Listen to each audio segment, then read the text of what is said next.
Hi, I'm Raksha. I'm a clinical psychologist and I'm going to be explaining about rumination today because studies show that it is a key thought pattern underlying struggles with depression or anxiety.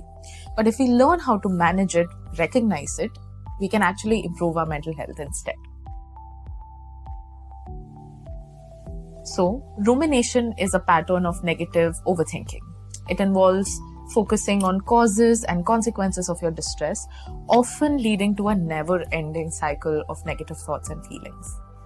Basically, it is like a movie with all your worst parts of your life playing in a loop in your head, and it can be pretty exhausting and it never gets better. Some people might replay every tiny detail of mistake or experience, trying to spot the moments where things went wrong. Others might even imagine what they should have done, what others must have done instead. But the four key features of ruminative thinking are that it is often focused on the past, it is often negative, it can be repetitive, and it can often feel out of control. And you may try to think about something else, but you might soon find yourself in the thoughts being pulled back into a loop like a magnet. Rumination typically develops in response to stress, setbacks, or even trauma.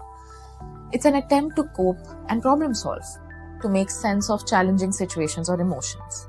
You dwell on what went wrong, why it happened, and how to keep from it happening again. It is a natural response. It's a natural process. Our brains are built to review information and learn from it.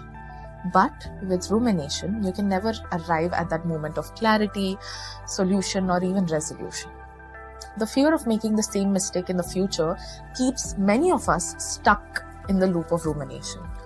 Even perfectionism and self-criticism, for that matter, are linked with ruminative overthinking.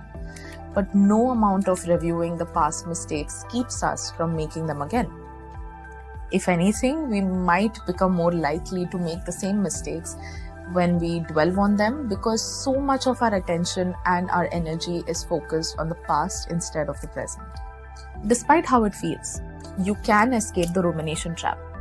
The techniques of cognitive behavioral therapy, or popularly known as CBT, are especially effective at helping people identify and change their negative thought patterns.